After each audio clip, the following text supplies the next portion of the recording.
go. Welcome into the Sports Edge powered by SportsHandicapper.com. Week 8 in the NFL, just insane. It's flying by. Got a lot of college to get to, some really exciting golf stuff with Jamie, who was on assignment last week. I believe he was carpetbagging in Alaska, trying to find Hillary Swank for the great new show, Alaska Daily. Let's welcome in the nobleman. Aston Villa. What are they, 3-5-2? What's Aston Villa's record? Well, what the fuck do you mean 3-5-2? What's all that shit, dude? 3 wins, 5 losses, 2 draws. Well, probably. We got a new manager coming in this week, so but they got rid of Steven Gerrard last week, and then we win 4-0. Steven Gerrard, it's Steven Gerrard. Don't you love that song?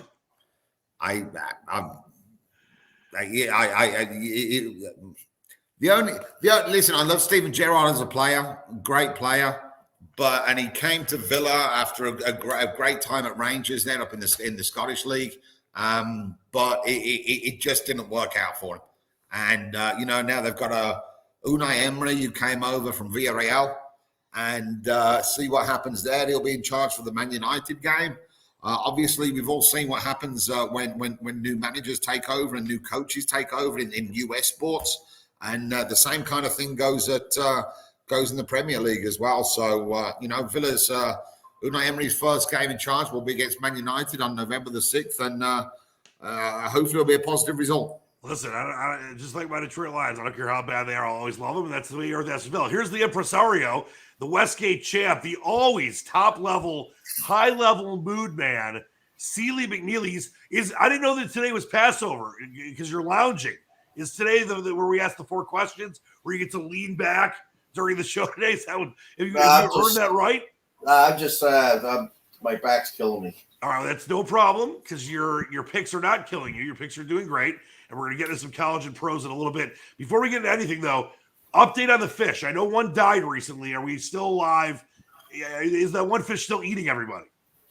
No, actually, I haven't lost anybody in a while. I don't know where you got the news that I lost a fish. I did not lose a fish. Well, so you're saying that was fake news? My sources were wrong. News. I take count every morning, and I haven't lost anybody in a while. You really? So you wake up 4:30, you come downstairs, you have your ham and eggs, and I have a roll call. It's called roll call. Yeah, you take roll call for class. I take roll call. Just like if you're in a prison at 6 o'clock in the morning, they count the inmates themselves. Same thing. No, your fish. Your fish live in prison conditions. All right, stick around. See, we'll be back with you in a minute. Jam Sam, let's talk some golf here in your great site, ScratchKenny.com. I know you were off last week, and it was a very weird tournament anyway. But you look at, and by the way, because I've played in South and North Carolina, I love the way those courses look. Mm-hmm. They're very tricky courses, and I know, you had some plays last week, but it's a very different style of golf, isn't it, when you're playing in South Carolina or North Carolina? Yeah, no, exactly. I mean, the course was very. I mean, hey, listen, McIlroy and Rahm, they were the favourites coming into it, and they were both up there in the leaderboard. They were the 2 to beat for me. So obviously McIlroy ended up winning. You've got to think like kind of with his position in the tour right now, and definitely how he's playing, that. He's kind of set up for the Masters and to complete the career Grand Slam in April, don't you? Yeah, he's come so close so many times. Yeah, he really has. And he just seems to have gone to another level now. And he seems as though everything's taken it in stride. He's taken everything in stride. I think McIlroy, I mean, obviously it's going to be a very, very short price. But you know what? That didn't stop Woods winning every single time, did it? Sure. I mean, very impressive. Those 2 were the 2 to beat, I thought. But like I said, at plus 650, 700, 800, I've really got no kind of interest in that. But again, when you get these tournaments that have got the extra prize money, it's amazing how they can get themselves up to play, isn't it? It is. And listen, speaking of, it's all about value in golf. We discuss this on the show every week when we talk about your great golf picks. Let's talk about this Butterfield Bermuda Championship. When you look at value, obviously it's not another one of those, very, I don't want to say weak fields, but definitely not a strong field. You could say it. It's shit. I know, but these guys are still some of the best in the world. I'm a golfer myself like you are, but yes, it's a weak field. That being said, and I want to let you go through your picks here, because when you look at some of the guys you selected, when you're looking at 20 to 30 to 1 or 40 to 50 to 1 or 70 to 100 to 1, and there's guys like that have won this tournament since its inception a few years ago. These are the kind of tournaments where you're so money because you do a great job with the tournaments with the great fields, and there's time to find value. And the Rahms and the McIlroys, Tiger Woods back in the day, Scotty Scheffler, those guys will win these tournaments. That's why they're the number one player in the world, which Rory just took over for Scheffler. And that's why these guys, are on, Ryder Cup teams, etc. But it's when you can identify, along with maybe hedging sometimes, or staying away from the favorites, there's not a lot of value. It's when you can identify players that are anywhere between that 20 to 100 to 1 or greater, and using top 5s, top 10s, top 20s as well to hedge. That's where you make your hay. And this is perfect kind of tournament. I know we're in the middle of the second round right now. Guys are already 14 under, and I know one of your selections right there in the top 10. These are the tournaments where you can get a guy that in these weaker fields is still at a decent price or a great price, and they can win these things. And you make a profit on a tournament like this. If you got a guy at 50, 100 to 1, that pays for your entire year plus, and you're already in the black. That's exactly. I mean, we were having a bit of a rough patch over the summer, and of course, with everything that was going on with Live Golf at the time, that just introduced a whole new load of uncertainty with people. So you know what? It kind of took a few weeks off over the summer, let everything settle down, and then we hit Keegan Bradley over there in the Zozo, and that gets your season back. So it's all about patience with golf betting. I mean, hey, listen, you watch Monday Night Football, you got a choice of Team A or Team B. You know what? You can stumble into a winner there if you want. But when you got 120, 130 players, I mean, this week we had Denny McCarthy as the favorite, around 16 to 1. Yeah. And the guy's never won on tour. I mean, if you were to say around to me and say, do I want Rory McIlroy last week at plus 700 on a golf course that's 7,600 yards, where his driving is absolutely immaculate right now? Or would I rather have Denny McCarthy at 16 to 1 here? I'd take McIlroy all day long last week. He was more value than McCarthy is here, in my opinion. I'm never going to bet a guy at 16 to 1 who's never won before, which kind of leads us into our first selection there, Seamus Power. He was the only guy around the top of the lead, top of the betting, who's actually won on tour. And I've kind of been a bit nice on Power this year. Obviously, coming into a Ryder Cup yet, but then you kind of look into it in a bit more detail. He's got some decent form. His one win was at minus 21. This is going to be low scoring unless this weather keeps on carrying on. But I mean, you saw the round one scoring averages; they were very low. So we know he can go low. He was born in Waterford, south Island. Well, you know what? If he's not playing coastal golf in wind, you're not going to play it anywhere. Now I know he went to University of Tennessee or whatever it was, but I really liked Seamus Power this week. He was around 20 to 1. We got him. Russell Knox was the other guy who we had. His form figures here: 11th, 16th, and 12th. And if you look at his look on the sheet there, the 12 has got an asterisk next to it. He went out in the real bad weather. Like, there was a real bias in this event last year, where the half of the field got blown off the course. Yep. And he was out there in those bad conditions. So that 12th, hey, listen, if he was along in the morning wave, he'd have been top 5 last year. So Russell Knox was another guy. And Lucas Glover was my third and last selection. He's got some real good correlating form there in the Sony and at Mayakoba. He has played here before when they had the Grand Slam of golf. Now, hey, listen, he's not the best putter, and this predominantly is kind of a putting contest. But at the odds that were on offer for him in this field against these players, you know how we had a little bit of a shot on Lucas Glover again. They're not big stakes on any of these guys. There's a reason why they're playing in the Bermuda Championship. None of them have really got any recent form or anything like that. And we're still yet to see as to what these guys are going to do over the weekend when they're in contention. The one thing I do like about Power, though, he has already won.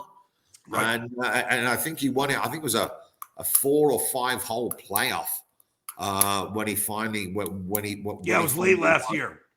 Yeah, so late in the summer, I mean. I like Seamus Power where he is right now. He shot 6 under twice. Look, I mean, he started with a bogey today as well, so he's right there. Yeah, he's right there, and that's all we can ask for. I mean, I'm like I said, I like Seamus Power at the beginning of the event. Where he is right now with the guys ahead of him, I like him a lot more. Yeah, so Jamie, you just for people that maybe are watching for the first time, and once again, check out ScratchCandy.com. And Jamie's been doing this for years. And you look at this worksheet right here, and I just want to kind of go up and down for a second here and just show all the different things that you do. You take the guesswork and the work out of it for people. You spend hours on this, and you've been doing this for years now. So there's a lot of data you collect, even in a tournament like this. So we've been around for a few years. But explain to people, if people look here on their screen on the top right form, the correlating form. Obviously, you talked about Mayakoba, the Sony, the RSM.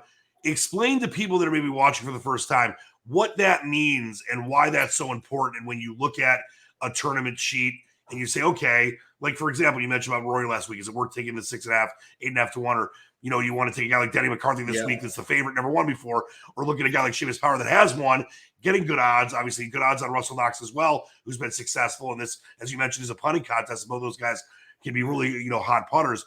Explain what correlating form means and why you use that. So I mean, hey, listen. If everything went to form and went how it should, McIlroy and Rahm or Scheffler would win every single tournament. Right. So you and the bookmakers know that. So what I'm trying to find is courses that players have already played that are going to be played in similar conditions to this course. So the RSM, the Mayakoba, Sony, they're all coastal, low-scoring courses. So, and that's exactly as to what we've got here. So, would I rather, am I going to look at an Arnold Palmer, for example, that's that gets one at a -4, -5? I need the guys who are comfortable with the lead around -20, so I know they can go low. I know they can handle the winds that are definitely going to be blowing up, and they're blowing there right now. So this is the only thing that you're going to kind of go on. That, and along with, okay, how is he playing? What course form does he have? Just all little things like that, as well as looking at, well, okay, let's have a look at the previous 4 or 5 winners and see what they did. Did they play here before? Do you need good course form? Do you need to have seen the course before? Is it a course where you need to be coming in good form to win it? I mean, hey, listen, look at the Zozo a couple of weeks ago. I mean, I was watching the Zozo on TV. He kind of looked like Augusta a lot. And then you've had Tiger Woods win there and Hideki Matsuyama win there, who's, surprise, surprise, are both Masters winners. Now, okay, Bradley's not really got into the Masters, and had a shot of the lead, but he's made the cut there about 5 out of the 8 times. So he's comfortable with it. He's used to it. And that's all you're looking for. You're just looking for something that you can tie to this event that is going to be as close to this event from the past that you can actually see results. And that's exactly what it was. I think Adam, can you just go back to the sheet again for me, Dan, and just have a look at Adam Schenk for me? Sure. Well, before just really quick, I just wanted to, as we record here on a Friday afternoon, just take a look really quick at Seamus Power, as you mentioned, to back-to-back 6 unders. He's right there, a couple off the lead, moved up 9 spots today. And then also when it comes to Russell Knox, I mean, he's still in this thing. Obviously, you have to have a good Saturday. He's down 9 spots, but he's still, he has some holes left today. 2 under, I mean, 7 under. If we can get Knox in there at sort of -9 today, -8, -9. Yep, you'll have a chance. Hey, listen, this anything can happen on this course. Let me just throw the sheet up again for you. And once again, the correlating form we were talking about is on the top right, but you wanted to go to who are we going to again? I'm sorry. At the top. Go to the top, Dan. Adam Schenk. Yeah, okay. So I mean, look at his recent form there. I mean, the one thing that threw me off was just that correlating form. But I mean, Schenk's got the best form in the field right now. And you were getting him and that Shriners and the Zozo. I mean, that was against players in the field who are way better than this lot that he's playing right now. Right. I mean, he's playing against far better players, and he's coming 12th and 16th. Okay, the Zozo wasn't a full field, but the Shriners was pretty stacked.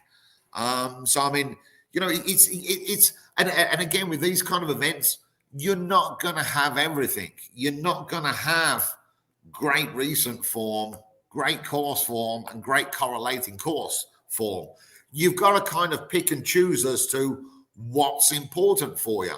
So now again, I'll kind of go back there now and make a mental note of this, about Adam Schenk and his recent form coming into this for next year's event. I already made the note last year about the second round here when it was playing in real bad conditions.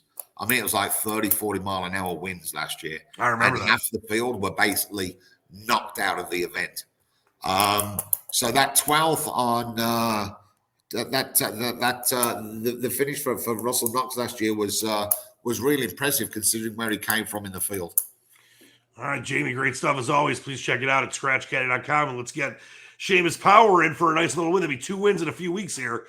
And obviously, as you mentioned, maybe Russell Knox can get to 9 or 10 under and have a chance over the weekend as well, because you can obviously go very low if the conditions are good. Jamie, we'll get back with you in just a minute. Let's get to Sealy McNeely, the champ of the Westgate. His website, of course, the great sportshandicapper.com. We all work for you, Seal, and you seem very fired up on this fine Friday. Are you sleeping? Is he? Jamie, is Seal passed out? Do we need to? It looks like he has with his bad back. I think it was on the medical marijuana. I think you might be faking. Seal, wake up. He's such a I really think you were just faking that, Seal. I don't really think you were sleeping. No, I think I was out of it. What's up? My God, this guy. All right, Seal, let's we'll be quick with you before you pass out again. Do I need to get a welfare check? Do I need to call the cops? Yeah, I'm all right. All right. I really thought you were just faking that. You really were asleep. But that's how exciting the show is for you. Very exciting. You love this show. All right, but listen, let's talk some college football, and we'll get into some pros here. I know the last couple weeks you haven't been enamored with the cards, but let us kind of go through what you thought about as far as games this week. I know there's a couple games you're looking at, and where we like this part of the year. I know we got Maction coming up. You're the king of the MAC. We know that, self-proclaimed and actual king of the Mid-American Conference. And you and I were having a good discussion on this yesterday, just about how, because you're so good at the NBA and baseball and all these different things that you do, but it's very tough to do them all at once because you're always reading and researching and up at 4:30 in the morning, having early morning cheesesteaks. But you really, when you focus on college football, you focus on a couple conferences. MAC's one of them, and then there's some others that you focus on as well. And that's really how you've had your success. You don't try to, like, there are people out there that will give picks like, 13 college picks a weekend. And they try to make it seem like they can look at every single conference. You never do that. You only give out plays you feel good about. And that's why you've been so successful. So what is it for you at this point in the year? Because we're obviously past the midway point, but there's still a lot of big games and weeks left and games to bet on. What's the big focus for you right now as we are about to turn into November? Well, I'm trying to finish our college football. I've been betting some big amounts in some games as we come down the stretch. I like the end of the year. I like when they get into the last 3-4 weeks before the bowl games. Plenty of time to bet the NBA. NBA goes on forever, as you know. So long season. Long season. I mean, so let's talk about some college. There's a couple games that you were interested in. By the way, anything that you like tonight? I was looking at that East Carolina BYU game, and I know BYU, just got trounced last week, and East Carolina had one of their biggest wins. What did they win? Like 70 to whatever. But you look at BYU at home, isn't that kind of the recipe to kind of turn things around for what I think is a team that's more talented than East Carolina? Was there any thought on BYU tonight minus the 3? I wouldn't touch BYU. That team's a mess. I don't know what's wrong with them. They've had a lot of injuries this year. Right. They're really not that beat up. They've already tried. The head coach tried to call the defensive plays. That didn't work. They're just at the beginning of the year, everybody thought they were going to go to a New Year's Day bowl. Right. They'd be lucky to go to a bowl to point the way they're playing right now. I mean, they're a mess, an absolute mess. So no situational action with the Pirates and the BYU Cougars. But let's talk about what's going on with Saturday. And there's a couple games I know you were looking at. Yeah, I bet a couple games. I bet 3 games. 2 of them haven't moved. If anything, one game went against me. I don't understand why. I like a game a real lot. Game 157, South Alabama. And Arkansas State sitting there at South Alabama's 9 right now. Yeah, I mean, I lay 9.5. I can lay 9 now. I don't understand that. There's a ton of money on the dog, and I don't understand why Arkansas State is beat to a pulp with injuries. Don't understand why. I don't know if people are betting this without knowing any. I don't get it. But you got one team that's healthy as they've been all year. They're probably the most well-rested team in college football right now. They played. It's like their second game in 20-something days. And against another team that hasn't had a bye. One of those, I think 6 teams in college football that has not had a bye yet. And Arkansas State's one of them. And they are down to 3rd and 4th stringers everywhere on the roster. And I don't understand the money for Arkansas State. What do you think it's just one of those things where you got some groups of some sharp players that just looked at it and thought that it was too many points? Because I think you're right. All the points you've made, and we talked about this yesterday too. And by the way, South Alabama this is based on different sports books, but there was a couple that I know their number 1 bet win total was the over South Alabama wins. I think it was 6.5, and they already have 5, and they'll probably get 6 this week. And then, I mean, that's amazing that they're already. I mean, that was I looked at it. I'm like, South Alabama makes sense, but that was the number 1 bet win total. But do you think it's something to do with just some sharp groups throwing a lot of money on that 9, or when it was 10? I know you mentioned that you laid 9 and then it went to 11 and then went back down. Is that just what happens sometimes? Where, I mean, obviously you're not always going to be right, but I trust your judgment over anybody's. There's just maybe some good action on the other side. No, it's somebody sharp, but I actually don't know who it is, and I've asked. So nobody actually. If you don't know, then nobody knows. Yeah, so the game's very strange. What would you tell people? Would you take it just to 9? Could they lay 9.5? I mean, that's what you laid. What do you think about where it's at right now? Well, I would have laid 9 if I didn't lay 9.5. I would lay 9. But would you lay up to 10 if it goes to 10?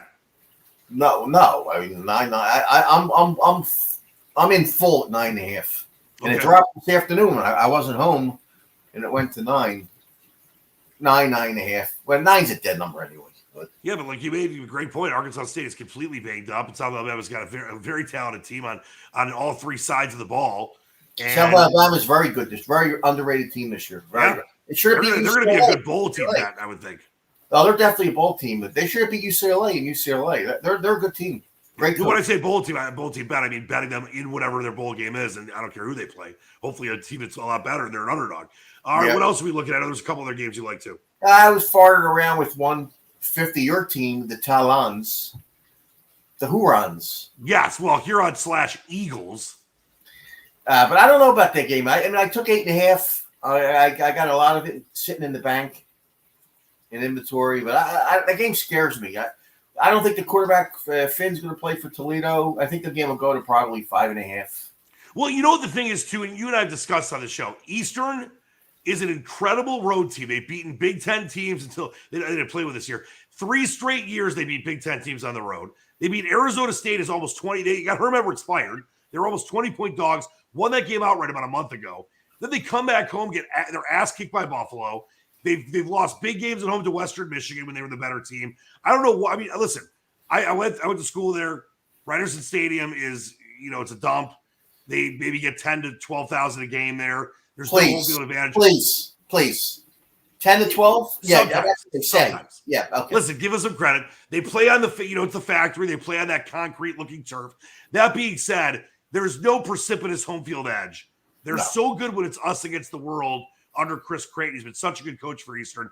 But for whatever reason, Seal, whether it's a team they should beat or a team that they should be competitive with, a lot of times they get embarrassed in home games. But this one, to me, it was 8.5, as you mentioned, down to 6.5. To me, this seems like a good spot for Eastern to at least cover. Maybe they lose the game, but I don't think they're going to have a flat performance in this one, especially if Toledo's quarterback's out. Yeah, they're a little beat up, though. I mean, I watched them play last week against Ball State. I actually bet them last week. Yeah. They had some major injury on defense. That Ramirez kid, the defensive end, he didn't play out of nowhere. I know. But they won outright. And they went outright. They're a funny team. I don't like the game. I might just go for a middle, lay 5.5 and take 8.5. I don't know. Upside. I'm not along with the game. Even though without Finn, Toledo should struggle. Yeah, Finn's a huge difference for Toledo. Yeah, I mean, he's a pretty dynamite quarterback. I don't think he'll play. The last game that hasn't moved either, which is surprising. A lot of Marshall money. I'm against some of the Chanticleers. Game 121. I like Coastal Carolina. I don't like this Marshall team. I love their defense. I hate their offense. They can't throw the ball. I hate their quarterbacks, both of them. And we got the McCall kid for Coastal Carolina. Yeah, Grayson McCall is going to be a pro. Oh yeah. So I like +3 there. I took +3 and. All right, by the way, before we get to some that game, as you mentioned, 121, 122, it's a 7-10 game tomorrow. Before we get to NFL here, before we get out of here, I just wanted to mention, I know it's super early, but I called high school game of the week here in Michigan, and we had Belleville, this, just ridiculously top level, one of the best teams in the country for the last several years under Jermaine Crowell, their coach, not the former NFL player, by the way, different Jermaine Crowell. And they played this team, a team for Brighton. They're both undefeated. Belleville has a quarterback. He's a sophomore, Seals. You pay attention to this name. He's a sophomore. His name is Bryce Underwood. He's the number one ranked quarterback in America for the sophomore class, 2025s. He's already 22 Division I offers. He's 16 years old. I was standing on the field next to him before the game started, and he looked like Patrick Mahomes with his warm-up throws. He can throw a rope 55 yards over and over again as a 16-year-old. So, Seal, I don't know where he's going to end up going. It could be local. It could be somewhere in the SEC. Remember the name Bryce Underwood. He is going to win you a lot of money as whoever he starts for in college. He was ridiculous. Isn't he going to Michigan? Come on. Harbaugh didn't lock him up yet? Cole Cabana from Dexter, who's one of the top, 15 running backs in the Midwest and, in essence, maybe the country. He's going to Michigan. He's ridiculous. Yeah, but running backs are a dime a dozen. There's not. I know, but you got to stay. He played quarter, man, Heisman. All right, let's talk NFL before we get out of here. I know it's been a tough last couple of weeks, but just give me a couple leads here of what you're looking at, and I have a game I want to ask about as well. Well, the one game before New England played Monday night, I wish they would have beat the Bears because I like against New England this week, but I don't like them coming off that bad loss against the Bears. But the Jets have this game circled for a long time. I don't know if you remember last year, New England put up 55, I believe, on the Jets last year. And the Jets were a sexy pick in that game. The Jets were a big play in that game. Yeah, well, the New England was throwing the ball up 3 touchdowns in the fourth quarter. They won by 40. I think Robert Saleh, listen, I don't care if it's Zippy Zappy, who I love down the road for the future maybe, or if it's Mac Jones, who sucks. The Jets under Robert Saleh are legit. They've beaten good teams. They've got a great defense. They obviously losing Breece Hall sucks, but I think the Jets are not just a live dog. I think the Patriots are not a good team. The Bears are terrible, and they made the Patriots look silly last week. I am all about the Jets in this game as a home dog. Yeah, I like the Jets. The Jets they've been chirping a lot this week. They've had this game circled for a long time. They are really pissed off. I never seen Belichick run up and score on anybody. I can't remember. So and Saleh's got his own little edge. He's gonna, if he can run on the score, he'll do it for sure against Belichick. Yeah. So I just wish New England would be coming off a win. I don't like the fact that they got trounced Monday night. Before we get to your next couple of games, I just wanted to throw a game in there with my Lions and the Dolphins. Obviously, the Wow, your Lions Lions. they were looking so good on offense. They've been terrible since the Patriots game, obviously. Come off the bye, struggle. I mean, they played great defense till the end against Dallas, but that was just mistake after mistake. Dan Campbell's getting a lot of question marks here and some hate from the fan base after people falling in love with them on Hard Knocks. But this is an interesting game. I mean, Tua comes back, looked a little kind of inconsistent, especially with Tyreek Hill at times. But then you look at this Lions team, home dog. They have a great spread record. They still have, obviously, guys that are banged up like DeAndre Swift and obviously DJ Shark's out for a few weeks. That being said, Jared Goff's, for the most part of the season, been good. They come back home. It's been a few weeks since they've been at home. I mean, they might not win this game seal, but the 3.5, I think, is very juicy for a team that's a cover monster and had for the first, 5 weeks of the year, but the best offense of the NFL. Yeah, the Lions, I don't know. Their offense just completely fell apart the last 2 weeks. I don't understand why. A lot of injuries, though. I mean, a lot of guys are banged up. Yeah, I got nothing there on that game. It's another tough slate. The Colts game's interesting with they benched Matty Ryan finally. Yeah, which is crazy. I don't know if you watched him play. He looks like he's about 100. Can't move. Does, but with Sam Elger, you trusted Sam Elger, the former Wisconsin quarterback? I actually watched him in the preseason. He was actually really good. He was good the year before too. Yeah, I mean, I don't think it hurts him that much that he's playing. He can move a little bit. Matt Ryan was a complete statue in the pocket. I saw a couple bursts shit on him while he was standing in the pocket a couple times. So much of a statue he is. I don't know. Well, and I'll tell you this. I love the Commanders. We talked about it. I love the Commanders against the Green Bay Packers last week. I had money line plays. I had plus 5.5 plays. I think Green Bay's, I don't want to say they're terrible, but they're not a good team right now. And this is a good spot. I think the Commanders with Heineke are a team that can win some games. They got a good defense. So that's an interesting game, and I would lean on the Commanders as well. And then what else? Give me one more that we're looking at here. I don't know. Does the Carolina Panthers bounce this week after their gigantic 21-3 win against those? I mean, they give it up. Brady comes in there. By the way, unfortunately, the news came out he's getting divorced today officially. But they've given up. They trade McCaffrey and Robbie Anderson. The Bucks come in. They're 13-point favorites, and they lose 21-3 against a team that literally, like in the NFL, it's tough to completely take with guys are not going to go out there and risk injury and risk getting hurt by saying don't go out there and play hard. But they got rid of two of the best, their best offensive players, one of the best offensive players in the NFL, and they trounced the Buccaneers. This to me, I don't know, Seal. Atlanta with Mariota, it can be a very scary team. Yeah, I don't know. I say Carolina goes right back in the toilet this week. I agree. I think they go right back in the toilet. I don't like the game being off that key number. I don't think it's going to matter. I think Atlanta can win this game by 14. Yeah, I think if you could flush Carolina down the toilet this week. Flush. All right. Seal, great stuff by you as always. Let's bring back in the Englishman himself. An Englishman in New York. Look at that Sting song, Jamie. He wrote it about you. Before we get out of here, let's do some parting shots. And I will start with the great Jamie, who's Aston Villa playing this weekend. I know you're. We're playing up at Newcastle this weekend. A chance at a win. So, I think they're in the top 4 or 5. I think right now in the Premier League, they're playing really well. Obviously, they got all that Saudi money behind them. They made some good buys. Yeah, but I think you guys have a good last 5 years against Newcastle. I thought you did. I can't remember the last time we won up there, Dan. To be honest with you, so I think you're talking out your fucking ass there. To be fair. No, I'm not talking about my ass. I never do. And you're the one that looks like an ass. All right, give me a parting shot.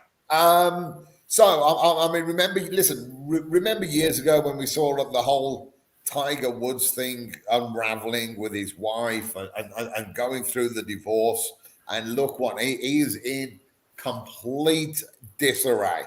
And we're seeing it again right now with Tom Brady. Yeah. I mean, the worst time of this guy's life is front and center on national TV. They may not win again. I mean, it's tough to watch. This guy's the greatest ever. It's so tough to watch. And these other players are so used to him, being the guy and leading where the focus goes and all that. And he's got to be in a completely different world right now. I mean, dude, they just look.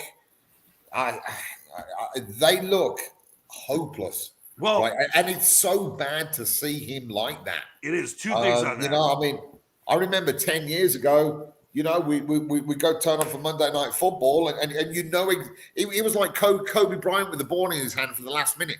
You know exactly what's going to happen. Yep. You know, and it was exactly the same thing with Tom Brady. Now you know exactly as to what's going to happen the other way. It's a 3-and-out on every series. Well, it's crazy too because two things on that. He obviously wanted to come back. You know, played at 45, he played at 50 if he could, and coming back looks like it caused, at least sped up the divorce.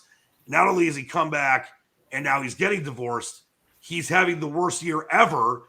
And it could be the situation could be any worse for him. Yeah, no, he's the ultimate competitor and it's costing him his marriage. I mean, like I said, he's you know, the last 25, 30 years of his life have been an absolute fairy tale. Yep. Everything has worked out for him. He had that one season, didn't he, where he had an injury and he was sat out. Okay, you're on the sidelines for a year. Well, you know what? You can still bang anybody who you want. You're Tom Brady. But now everything is out there for every, you know, and he's left a supermodel for that. It's the love of the game, man. All right. I get it, but you know what? Nah. I mean, like I said, I wouldn't be surprised to see him retire mid-season. Well, I thought about that. Actually, I think I tweeted it out a week or two ago after the loss to Carolina. And I'll just tell you, I mean, I feel for the guy. He went to Michigan. I love the guy. He's represented our school great. He's won all these Super Bowls.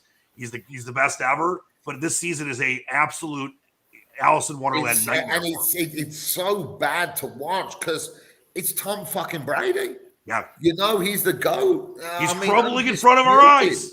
Undisputed. And he looks... he's like a deer in the headlights right now. He's like he knows what he's got to do, but his brain can't act quickly enough to go ahead and do it because he's got so much other shit in there.